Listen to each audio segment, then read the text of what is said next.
tienes más violentas, pues rotura de vidrio, coches quemados, cosas por el estilo, pero ahí se paró y no catalizó esa escalada. Segundo, en el 1 de octubre, según los datos que nosotros tenemos o hemos tenido acceso a leer, parece que solo había como 5 detenciones específicas sobre agresión, contando con que la participación fue masiva el día 1 de octubre, más de 2 millones, indica de que no hubiese esta escalada, sino que se mantuvo bajo una disciplina no violenta. Es decir, ustedes los 70, 80, los 90, que me parece que han dicho, heridos de cuerpos de seguridad, los atribuyen a una falta de disciplina. Probablemente algunos se hayan producido por alguna agresión, otros por el propio ímpetu, otros por el desgaste de las actuaciones. No hemos valorado ¿Por el propio ímpetu de quién, perdón? De la policía al desalojar a los manifestantes. Es decir, no hemos valorado los partes médicos. Vamos a ver, han señalado que no era necesario, que no se produjo toma de centros de poder. ¿A qué centros de poder se refieren en concreto? ¿Qué centros de poder? Bueno, típicamente cuando hay un proceso que trata de hacer una especie de insurrección, uno va a los lugares de mayor poder en el territorio determinado. Y típicamente son por lo menos 2 o 3 cosas. En centros urbanos los edificios más importantes típicamente se toman los espacios de comunicación pública para controlar la comunicación y típicamente puede haber también un acercamiento a los puntos económicos de poder. En ningún momento vimos que en el 1 de octubre todo iba en función del voto, y el voto fue a nivel local, disperso, con una participación descentralizada en cierto sentido, porque de otra forma no se iba a poder realizar en tantos lugares. ¿Creen ustedes que en esto tuvo que ver que el Gobierno estaba apoyando esa manifestación? No, señor fiscal, otra ¿Era pregunta, necesario, por a favor. su juicio, Otra la pregunta, toma de por poder favor. de TV3 o de...? Otra pregunta, por favor.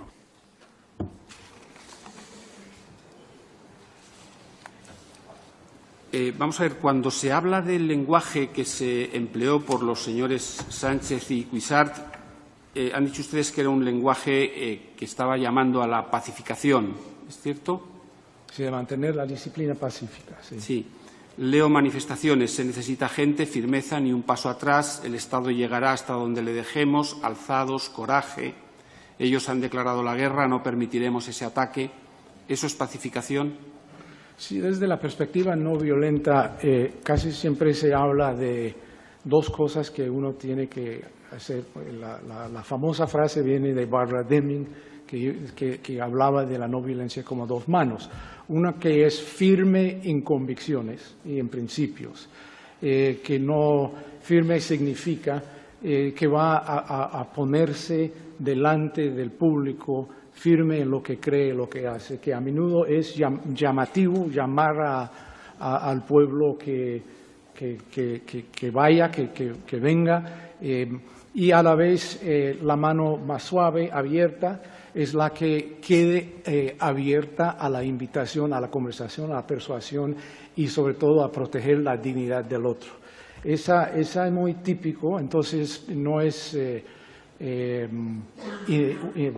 atípico ver que en un discurso uno llama a la manifestación, pero lo que sí ha sido constante ha sido que va a ser una manifestación pacífica, no violenta, en todo momento desde esos discursos. El lenguaje... Señor fiscal, si prevé que el interrogatorio se va a prolongar, continuamos. Yo creo que en 10 minutos puedo terminar. 10 minutos, pues paramos y hacemos un descanso de 15 minutos. Seguimos a las 6:30, 18:30. Abandone la sala.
Buenas tardes. Vamos a continuar con la práctica de la prueba pericial donde la habíamos dejado. Invite, por favor, a los dos peritos a que accedan a la sala.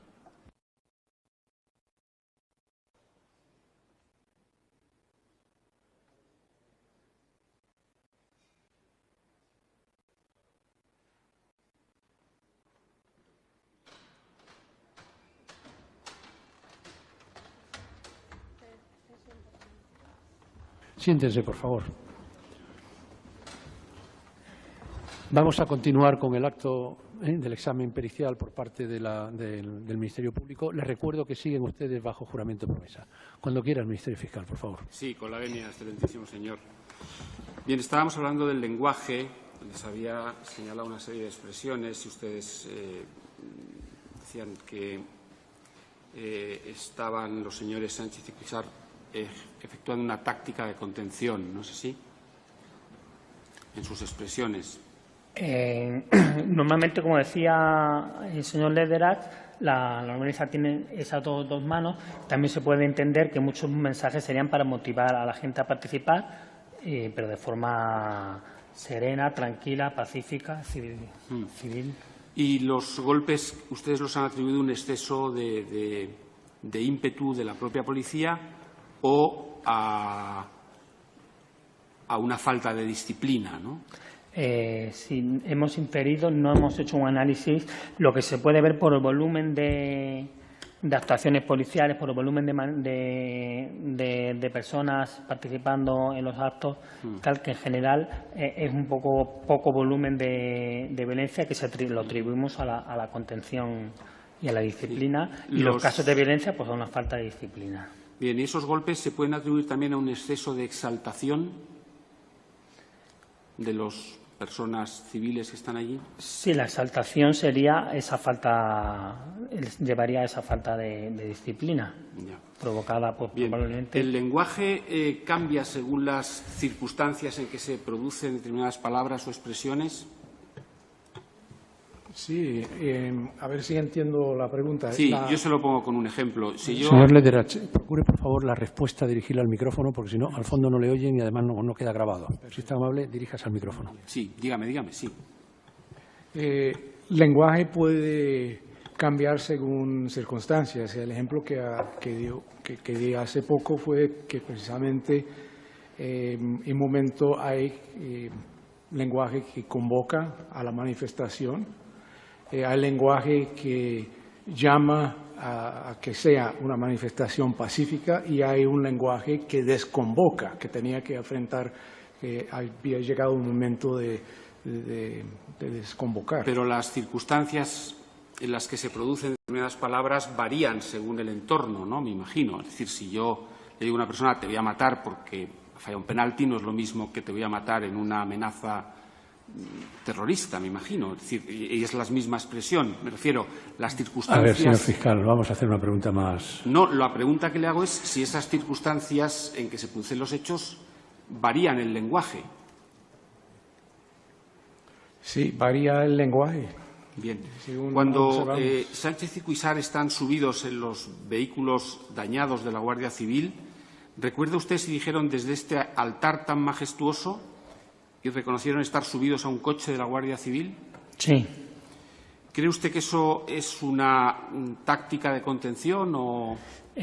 Cuando en ese momento lo que se trataba era de... Ya había habido un intento de desconvocatoria desde el escenario y se había ido más adelante a donde estaban los coches y se habían subido ahí para tratar de desconvocar. Entonces, por un lado, tenía que tratar de elaborar un discurso para poder desconvocar a la gente que estaba exaltada, como has dicho, y por otro lado, también de desconvocar y llamar a la desconvocatoria tranquila y pacífica, ofreciendo por convocar al día siguiente. ¿Qué que ver el altar majestuoso o el coche de la Guardia Civil dañado con una desconvocatoria? Pero, señor fiscal, no se trata de que los peritos dictaminen sobre la intención del señor Sánchez, sino esas palabras en qué concepto sociológico tienen cabida. Entonces, fundamentalmente sería eso. Entonces, ¿perdón? Es que se le están atribuyendo al excelentísimo señor Bien, fiscal. pues fundamentalmente, frase sí, de lo que se trata más, sea el señor Sánchez, el señor Cursar, de lo que se trata más que los peritos que dictaminan se pronuncien sobre esa intención, en qué categoría sociológica, si son palabras de incitación, si son palabras. Pues eso entonces, es lo que les pregunto, si esas palabras no exigirles, por favor, un pronunciamiento sobre cuál era la intención del señor entienden Cursar. como o una del señor Sánchez. exaltación a la masa. Creo que sería una motivación para ganárselos para poder desconvocar. Pero entiende que es una exaltación. Exaltación de que, desde luego, no creo que sea una exaltación de la destrucción de ese coche. ¿Hubo algún acto de reprobación o...? Yo he leído condenas a la destrucción de los vehículos y le he visto también en televisión al día siguiente, además lo vi en directo y luego lo he visto en la vista, en la documentación, condenándola expresamente la destrucción de esos vehículos y de toda forma de violencia además. Bien, cuando ustedes analizan el atestado de violencia, que es el atestado 12, ¿analizaron ustedes un tuit en el que la convocatoria se hacía para aturar a la Guardia Civil? Sí, fue un tuit hecho por Crida a la Democracia, creo recordar. Es un mensaje de WhatsApp de Òmnium Cultural a las 8:50 para aturar a la Guardia Civil. Mi pregunta es, desde el punto de vista de lo sucedido, ¿se aturó a la Guardia Civil? ¿Se paró? Sí, se paró. Yo creo que puede que en ese momento de exaltación se hiciera una llamada a parar a la Guardia Civil, pero luego se rectificó porque estratégicamente y políticamente no convenía para nada parar a la Guardia Civil. Ya. Hablan ustedes de que se produjo la desconvocatoria de la reunión aquella, ¿no? Que hicieron un esfuerzo por desconvocarla. ¿Es esto lo que ustedes han manifestado en su pericial? Sí, hemos podido constatar eso. ¿Saben a qué hora estaba comunicada que finalizaba la convocatoria? Estamos otra vez en lo mismo, señor fiscal. Estamos convirtiendo a los sociólogos en testigos de a qué hora fue, a qué hora sucedió. Hay que poner toda esa información en relación con las categorías que están intentando, a través de la defensa, explicar su estrategia. Dado a las 15:28 que ninguno se marche, ¿guarda alguna relación con la desconvocatoria de este acto? No he entendido que a las 3 de la tarde dice a las 15. Sí, que ninguno se marche, o a las 19:23, Rambla bien llena, aún cabe más gente. Por lo que tengo entendido, la convocatoria se había hecho hasta las 12 de la noche. ¿Y a qué hora se desconvoca, según dicen ustedes? Según los atestados policiales y según los documentos que hemos visto, porque es nuestra fuente, más o menos a esa hora. A esa hora. O sea, se desconvoca a la hora que está prevista que finalizara. Eso es lo que nos ha costado. ¿Vieron ustedes un tuit a las 22:36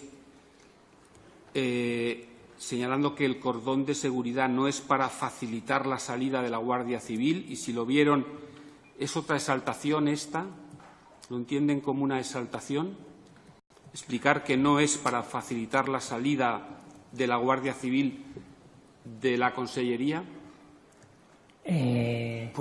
Disculpe, señoría, que interrumpa. ¿Puede el fiscal aclarar quién es el autor del tuit a efectos porque quizá no lo han Estamos analizado? partiendo de la base de que no se trata de indagar la autoría del tuit, sino si ese tuit ha estado entre los materiales que han servido para la elaboración del dictamen. Sí, han Entonces, estado es que en ocasiones las preguntas pueden confundir a los propios peritos. Sí, ese tuit está en el atestado de violencia que ha servido para la confección de los materiales. Entonces, le pregunto, en ese contexto de expresiones, si le parece, si ese tuit...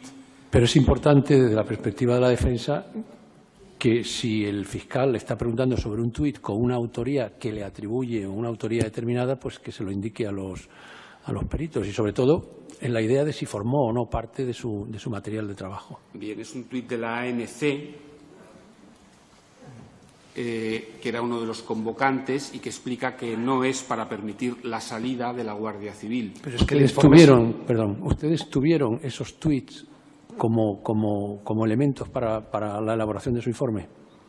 Si está en las dirigencias, sí. Lo que pasa es que hemos visto tuits y hemos ido analizando, buscando llamadas a la violencia. Y eso no lo parecía. Esa es la respuesta, señor fiscal. Bien. Respecto de los coches dañados, al folio 71, ustedes hacen constar que dejar las armas en el coche es una mala praxis. ¿En qué se basan para esto? Pues yo considero que dejar las armas, una buena praxis sería no posibilitar acceso a armamento letal en sitios a disposición de la masa. ¿Y qué es lo que tenía que haber hecho la Guardia Civil? No, señor fiscal, no le preguntemos a los peritos qué es lo que tenía que haber hecho la Guardia Civil. ¿Es una mala praxis? Mi Lo pregunta ha dicho, eso es lo que ha dicho. ¿Cuál sería la buena praxis? Que entiende que es una mala praxis, no tiene por qué dar una praxis alternativa. Venga, señor fiscal, formule otra pregunta, por favor. Sí, ¿cuál sería para usted la buena praxis? Señor fiscal, formule otra pregunta, por favor. ¿Sabe usted que había alerta 4? No entiendo los rasgos. Alerta 4 antiterrorista. ¿Ustedes en su informe tomaron en consideración la existencia de que había, según el fiscal, alerta 4? Es lo que le quiere preguntar, supongo. No, porque ahora mismo creo que también estamos en un grado de alerta. Le pregunto por entonces. Vale. ¿Sabe usted que era obligado llevar armas en esa alerta 4? Estamos en lo mismo, señor No. fiscal. Vamos a reorientar, por favor, el examen de los peritos, que esto se está deslizando hacia un terreno que no es el correcto. Bien, en sus conclusiones dan ustedes 3 razones para entender que el hecho fue no violento. Y en la primera dicen no hubo hechos violentos. Le pregunto, ¿una patada es un hecho violento? Es una agresión violenta. ¿Un insulto? Puede serlo. ¿Empujones? Puede llegar a serlo también. ¿Forcejeo? Podría serlo, dependiendo, claro. ¿Puñetazos? Más evidente que sí. Sí. ¿Patadas en la cabeza? Sí. ¿En testículos? ¿Destrozar coches es un hecho violento? Es un daño material. Sí. ¿Lanzar piedras contra los vehículos policiales es un hecho violento? Sí. ¿Atemorizar a la letrada de la Administración de Justicia o que la letrada No, de la señor Administración de fiscal, Justicia por favor, reconduzca el interrogatorio, el examen Sí. del perito, que no es eso. lanzar un artefacto incendiario contra un cuartel es un hecho violento? No, y estamos en lo de siempre. No le lea todo lo que usted considera que es hecho violento esperando que le confirme o le desmienta el perito si eso no es hecho violento. Ahí está el informe y ahí están sus conclusiones. Bueno, es que como señalan que no hubo hechos violentos, esa es la conclusión que se plantea al fiscal, es si entienden que esa es la conclusión, un artefacto incendiario es o no un hecho señor fiscal, violento. Esa es la matizar? conclusión y ya, si nos introducimos ya en el concepto jurídico de violencia, ya estamos desbordando absolutamente lo que es el objeto de la pericia. La presencia de los sociólogos, de los peritos, tenía un significado muy concreto y a partir de ahí creo que el examen que está realizando está deslizándose hacia una situación que no es ortodoxa. Bien. Una cuestión más. ¿Percibieron ustedes algún cambio en el movimiento que han estudiado a partir del día 20 de septiembre en relación con los movimientos anteriores? Es decir, toda esa, ustedes llaman desobediencia civil o protesta social, ¿se produjo en términos distintos a los anteriores a partir del día 20 de septiembre? Sí, por lo menos lo que vimos en cuanto a las categorías de Sharp, es de que pasó a esa segunda y tercera parte que contemplaba la desobediencia civil y la interposición, que fue practicada en el pasado en otros momentos, pero no en la misma forma que tomó el día 1 de octubre. O sea, a partir del día 20 adoptó una forma distinta esa. Hubo más, además lo que vimos en los atestados es que hubo más momentos, más episodios, eventos de tensión. Más episodios violentos también, no solo de tensión, digo de actitudes o de daños, golpes. No recuerdo que haya atestado, que haya incidentes de conflictos violentos, y que quisiera matizar que cuando hablamos nosotros hablamos que no hay acción violenta en su conjunto, y hemos admitido que hay esos pequeños para en relación a todos los números, sino que han existido esas faltas de disciplina no violenta y que ha habido esas agresiones y esos hechos violentos, sí. Ustedes han diferenciado entre acción convencional en el marco institucional, acción no convencional en contextos sociales de protesta y acciones violentas, por ejemplo, en conflictos armados. Mi pregunta ¿es posible una acción no convencional a modo de protesta desde el marco institucional? Desde el marco institucional hay, de hecho, el propio concepto de manifestación empezó siendo una acción no convencional y con el tiempo se ha ido convirtiendo en una acción convencional. De hecho, hay estudios muy famosos en la sociología sobre esa transición a cómo algunas formas de acción van dejando de ser disruptivas o van dejando de ser no convencionales y pasan a incorporarse al repertorio cultural habitual. Entonces existen protestas legalizadas, todo transcurriendo dentro de la normalidad legal y cultural también, porque también hay una tradición de expresar esa protesta. ¿La desobediencia civil apoyada por el Gobierno no rompe un poco la esencia de la desobediencia civil? No tanto, en el sentido de que la desobediencia civil fue en cuanto a la meta del referéndum, del voto, que tenía una función, una especificidad muy concreta en ese sentido. ¿Es de esencia de la desobediencia civil asumir y aceptar las responsabilidades legales de la acción? Sí, es una forma de expresar que no se está en contra del sistema legal, de todo el sistema, sino que se está en contra de lo que se está específicamente en cada caso y dar la cara y mostrar que existe esa responsabilidad. Normalmente se suele pedir la absolución en las penas cuando se llega a juicio por desobediencia civil, atendiendo a que hay una legitimidad que estaría por encima de esa legalidad. Se trata, por tanto, de un conflicto entre legitimidad y legalidad. Pues gracias, no hay más preguntas. Muchas gracias. ¿La abogacía Estado tiene alguna pregunta? Sí. Adelante. Con la venia, excelentísimo presidente. Buenas tardes.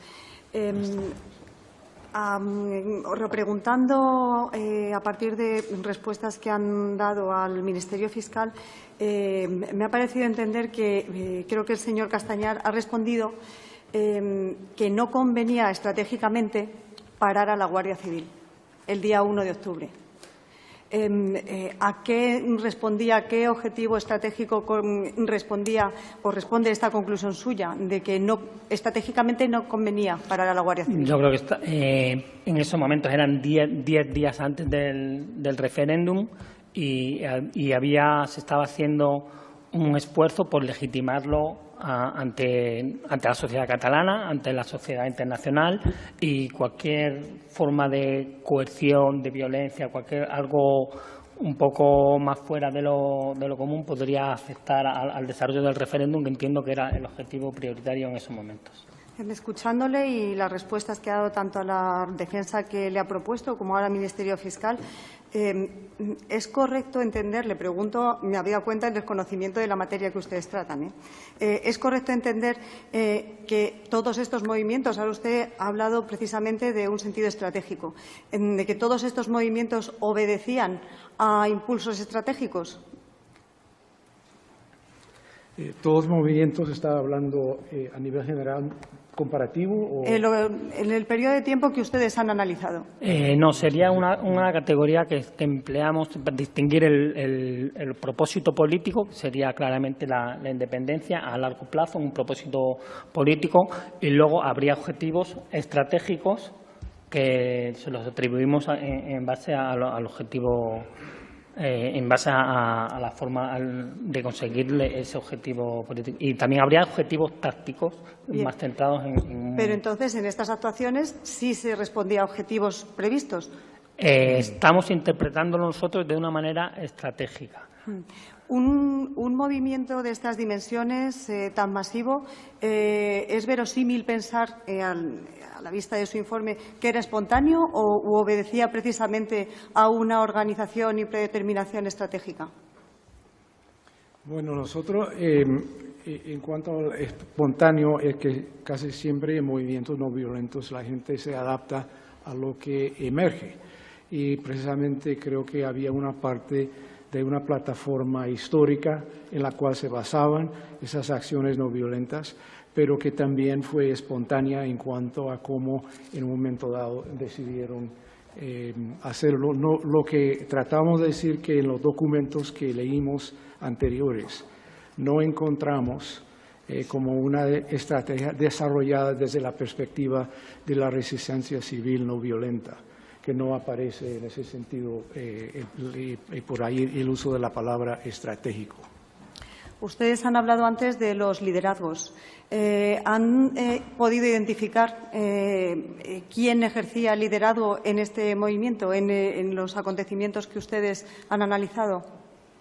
Lo que nosotros analizamos de los documentos fue precisamente por la defensa de Jordi Cuixart. Entonces, principalmente nos enfocamos en lo que fue la actuación de él y, en cierto sentido, conjuntamente a veces con... Bueno, pero ustedes han analizado muchas más cosas aparte de la intervención del señor Cuixart, como puede ser la intervención, por ejemplo, de los cuerpos policiales. Yo les pregunto, desde la perspectiva técnica y su conocimiento, ¿han observado liderazgos en este movimiento? Está claramente, había muchos actores, con cada uno con diferentes funciones, y había actores más a nivel de partido político, había actores más a nivel de que de movilizar y garantizar la unidad dentro del movimiento. Cada persona, el liderazgo en el 20 de septiembre, yo creo que se asume por parte de los dos Jordi, de Jordi Sánchez y Jordi Cuixart, se asume como un acto de responsabilidad para tratar de contener de que exista pues esos actos de violencia o de coerción, o que pueda producir algo que pueda perjudicar la unidad o la acción o el referéndum. Disculpe, ¿en la convocatoria no se asume el liderazgo por los señores Jordi Cuixart y Jordi Sánchez? O sea, por los tuits que ustedes han analizado, llamamientos desde primeras horas de la mañana, ¿no se asume el liderazgo? Lo que hemos visto es que había convocatoria por muchos actores políticos, ya no solamente del independentismo, sino también de diferentes actores sociales de Cataluña, y que ellos, además de convocarlo, que no hay una convocatoria de una persona o de una convocatoria única, sino que hay luego una decisión de asumir la responsabilidad y comunicar una concentración a Gobernación Civil. ¿En la desconvocatoria sí han apreciado liderazgo? ¿Han analizado ustedes si la concentración se dispersó a partir de un momento determinado y de un acto determinado de desconvocatoria? Se desconvocó, creo que nos consta que no todo el mundo se fue. ¿En qué proporción? ¿Recuerda usted lo que le consta? Que se fue la gran mayoría. Bien. ¿Han analizado ustedes la relevancia que tiene o el liderazgo también que se tuvo desde el propio Gobierno catalán, que fue el que convocó el referéndum? La relevancia que tiene el hecho de que el referéndum fuera convocado por el Gobierno y las personas que salieron el 1 de octubre fueran para defender el referéndum. Eso evidentemente le da una legitimidad cuando hay un conflicto, como decíamos antes, entre legalidad y legitimidad. ¿A quién le da legitimidad? Le da legitimidad al acto de desobediencia civil. Por decirlo de alguna manera, no sé si es correcto, disculpe el tribunal si es sacar una conclusión, pero es por tener las ideas claras. ¿Le daba fuerza a la gente que salió el 1 de octubre? ¿Le daba más fuerza para resistir el hecho de que precisamente ese acto viniera del Gobierno? Yo creo que sí. Sí. Antes han hecho la diferencia, creo que el señor Liderach, entre pacífico y no violento, punto. Sin embargo, en sus respuestas me ha parecido que equiparaba luego precisamente las respuestas del día 1 de octubre entre pacífico y no violento, o en las llamadas que se hacían por parte del señor Cuixart y no sé si también del señor Sánchez como pacíficas y no violentas. Pero atendiendo a su distinción, precisamente desde el punto de vista técnico que usted ha planteado, la realidad que se encuentra el día 1 de octubre, ¿a qué concepto responde? ¿Al pacífico o al no violento, que antes nos ha dicho que no era siempre pacífico? Sí. Primero, la distinción que hice fue la académica de quien estudia esos fenómenos. Se hacen una distinción entre pacifismo histórico, típicamente desde la perspectiva y óptica ética y religiosa, con la no violencia o la resistencia civil no violenta, que se ve como dirigido más a un cambio social. En lo concreto, desde la perspectiva académica, esto sería más bien de no violencia directamente, no de pacifismo. Esta categoría de no violencia me ha parecido entender que además hay muchas tácticas o técnicas, más de 100, ha dicho usted. Es decir, son categorías o tácticas, digamos, aquilatadas, maduradas en el tiempo para este tipo de movimientos de no violencia. Eso viene de Gene Sharp, que es el investigador principal que ha hecho mucho de esto y tiene un centro en Harvard. Sus categorías tienen 198 tácticas que son descritas por él en 3 tomos, libros con ejemplos mundiales de dónde han surgido y que representan, y cada vez, casi cada año, se va agregando más a ese número de tácticas que él tiene. Bueno, es la simplemente, forma es decir, son categorías, digamos, perfectamente, digamos, asentadas desde esta perspectiva, ¿no? Sí. Y ustedes han identificado distintas actuaciones que se identifican perfectamente con esas técnicas. Sí, lo que tratamos de decir es que empíricamente, observando lo que se ve en los videos y en las actuaciones, logramos mencionar varias de esas tácticas concretas que aparecen en esta lista. Bien. ¿Han apreciado ustedes en el análisis de la documentación que se les ha facilitado lo que ustedes han denominado faltas de disciplina? ¿Estas faltas de disciplina en qué se concretan?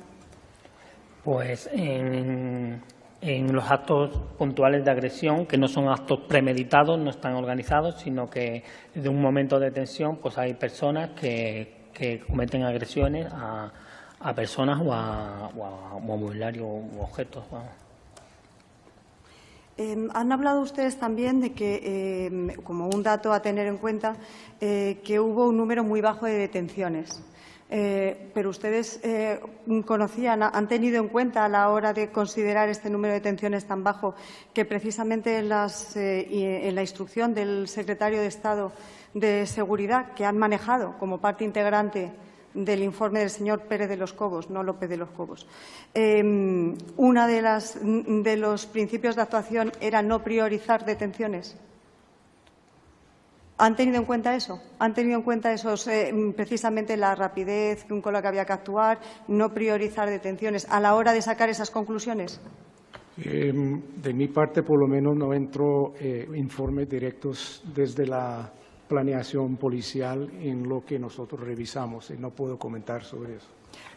Lo digo porque en sus conclusiones ustedes se pronuncian. Sí. Otra pregunta, por favor. Que ya no, ninguna pregunta más. Muchísimas gracias. Bueno. ¿La Acción Popular tiene alguna pregunta? Sí, con la venia. Adelante. Sí, la realización de actos encaminados, orientados a generar inestabilidad política y económica, ¿son compatibles con estrategias o procesos de no violencia, según lo que ustedes han estado describiendo? Puede haber actos de no violencia que generen inestabilidad. Bien, ¿ustedes han analizado el documento Enfocats íntegramente en su dictamen? Sí. ¿Consideran ustedes que las fases del proceso que llevan a la votación del 1 de octubre replican, en esencia, las fases del proceso que se incluyen en el documento Enfocats? Para nada. Me parece que no tiene nada que ver, de hecho. Nada que ver, no hay ninguna relación en cuanto a actos. En cuanto a actos, me parece que es una expresión de que se pretende unificar el movimiento, darlo de una coordinación, pero no hay ese tipo de... No hay vinculación, consideran. Considero que no. Bien, no hay más preguntas. Gracias. Muchísimas gracias. Por señor Lederach, señor Castañar. Hemos terminado. Ahora le devuelven la documentación. Y vamos a suspender ya hasta mañana a las 10. Abandonen la sala, por favor.